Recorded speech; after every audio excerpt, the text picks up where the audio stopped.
दोस्तों, solar system में आज की डेट में 8 प्लैनेट्स है। इनमें से आखिर पृथ्वी पर ही क्यों लाइफ है? वेल, इसका कारण है पृथ्वी एक हैबिटेबल जोन में रोटेट कर रहा है, जिसके वजह से यहाँ पर न ज्यादा सनलाइट आती है न कम। वेल, आप लोगों को पता ही होगा कि जीवन की शुरुआत सबसे पहले पानी से हुआ था। उसके बाद इस पृथ्वी में और भी बहुत सारे पेड़ पौधे उगे। वेल, सबसे पहले एक सेल वाले प्राणी, जिसके बाद धीरे धीरे जीवन का उत्पत्ति हुआ और ऐसे करते करते लाखों सालों के एवोल्यूशन के बाद डायनासोर आए। उसके बाद वो भी एक्सटेंड हो गए। उसके बाद हम इंसान जैसे जीव आए। वेल, आज का टॉपिक ये नहीं है, क्योंकि आज का जो हमारा वीडियो टॉपिक है वो कुछ अलग है। वेल, आज का वीडियो टॉपिक ये है कि आज जो पृथ्वी में हम हंसते खेलते मस्त है एकदम, लेकिन एक बार सोच के देखो, अगर हमारी पृथ्वी आज सूरज के चारों ओर ना घूमकर जुपिटर का एक मून होता तो क्या लाइफ एग्जिस्ट करती? क्या हम जिंदा रहते या फिर नहीं? इन सभी सवालों का जवाब आज की इस वीडियो में आपको मिल जाएगी। और क्या क्या मुसीबतों का सामना करना पड़ सकता है, चलिए देखते हैं आज की इस वीडियो में और नया कुछ सीखते हैं। वीडियो स्टार्ट करने से पहले आप सबसे पहले इस वीडियो को लाइक करके चैनल को सब्सक्राइब कर ले, ऐसे ही इन्फॉर्मेटिव और इंटरेस्टिंग वीडियोस को देखने के लिए। वेल, सबसे पहले हमें जुपिटर के बारे में कुछ चीजें जाननी होगी, जिसके वजह से ही तो हम सारी चीजें समझ सकेंगे अच्छी तरीके से। वेल, आपको सबसे पहले बता दूं कि हमारे सोलर सिस्टम का सबसे लार्जेस्ट, जो सबसे बड़ा प्लेनेट है वो जुपिटर है और ये एक गैस जाइंट्स है।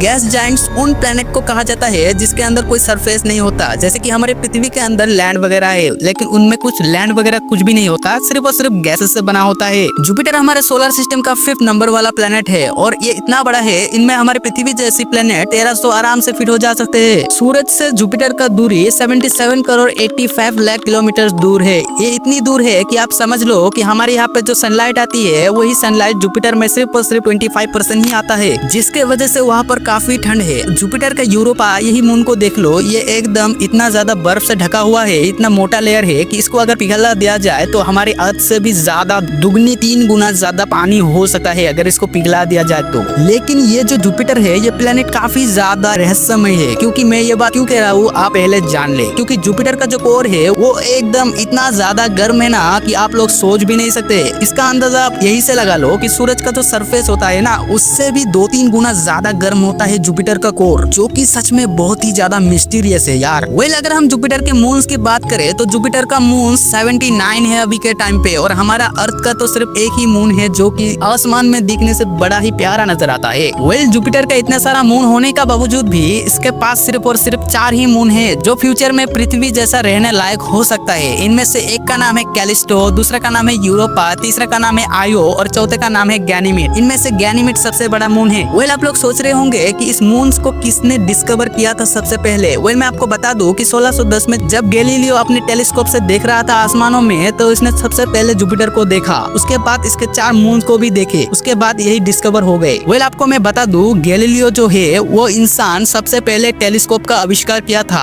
और उसने ही सबसे पहले जुपिटर को देखा और उनके 4 बड़े मून्स को भी डिस्कवर किया। और जुपिटर के पास इतने छोटे छोटे मून्स भी है जिसको हम पृथ्वी से टेलीस्कोप से भी नहीं देख सकते। वेल, आप लोगों में से काफी लोग सोच सकते हैं कि मुझे कैसे पता चला कि उतने छोटे छोटे मून है जो टेलीस्कोप से भी नहीं दिखाई देती है। वेल, ये संभव हुआ है सिर्फ और सिर्फ एक स्पेस क्राफ्ट के वजह से। उस स्पेस क्राफ्ट का नाम है वॉयेजर 1, जिसने सबसे पहले जुपिटर को डिस्कवर किया। उसके बाद उनके 4 मून्स को भी डिस्कवर किया, जिसके बाद उन 4 मूनों को स्टडी करने के बाद उस वॉयेजर 1 स्पेस क्राफ्ट ने बहुत ही चीजें हमको दिखाया। उसके वजह से हमने बहुत ही चीजें सीखा, क्योंकि हमारा पृथ्वी का जो मैग्नेटिक फील्ड है ना, वो जुपिटर के मुकाबले एकदम बचा है। वेल, जुपिटर का मैग्नेटिक फील्ड पृथ्वी के मुकाबले 1000 गुना ज्यादा ताकतवर है भाई। अगर हम इस मैग्नेटिक फील्ड को देखते तो चांद से भी बड़ा दिखता ही है। तो इसी बात से आप लोग अंदाजा लगा लो कि ये कितना ज्यादा खतरनाक हो सकता है और कितना ज्यादा ह्यूज है। चलो, बहुत बातें हो गई, अब चलते हैं मेन टॉपिक में, जो कि हमारा मेन टॉपिक है कि अगर पृथ्वी अगर जुपिटर का चांद होता तो क्या लाइफ होता, तो क्या हम लोग भी होते? तो चलो इसी को आज सुलझाते हैं। वेल, जुपिटर का एक मून है यूरोपा, जिसकी लेयर मोटी बर्फ के चादर से ढका हुआ है, और वही दूसरी तरफ एक मून है आयो, जिसमें इतना ज्यादा वोल्केनिक इरप्शन होता है कि इंसानों के लिए तो वहाँ पे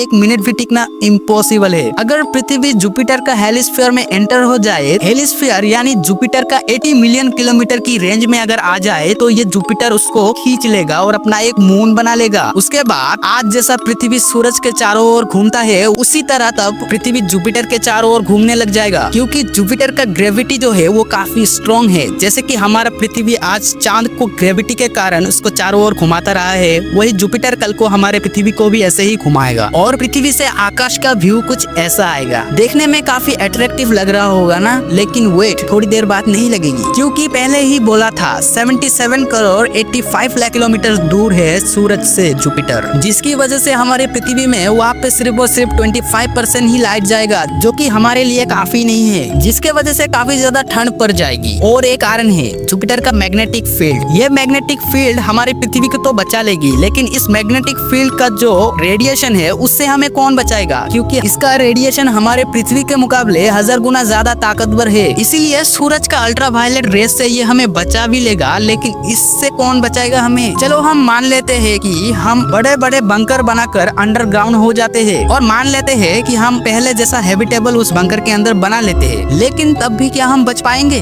मैंने आपको पहले भी कहा है कि आयो पर वोल्केनिक इरप्शन है, तो आखिर वो क्यों है? तो वो है जुपिटर के ग्रेविटी के कारण, क्योंकि जुपिटर का ग्रेविटी उस आयो के ऊपर टाइडल फोर्स अप्लाई करता है, जिसके वजह से वहाँ पे वोल्केनिक इरप्शन हमें देखने को मिलता है। जब जुपिटर अपने ग्रेविटी के कारण उस मून पर टाइडल फोर्स अप्लाई करता है, तब वो मून एकदम से स्क्वीज कर जाता है, और यही चीज हमारे पृथ्वी पर भी होता है। जैसे कि हमारा जो मून है उसके वजह से ही पृथ्वी पर समुद्र में हमें ज्वार भाटा देखने को मिलता है। हमारा पृथ्वी अगर वहाँ पर रहता तो हमेशा वोल्केनिक इरप्शन और अर्थक्वेक जैसी भयानक चीजें हमारे पृथ्वी के साथ होता।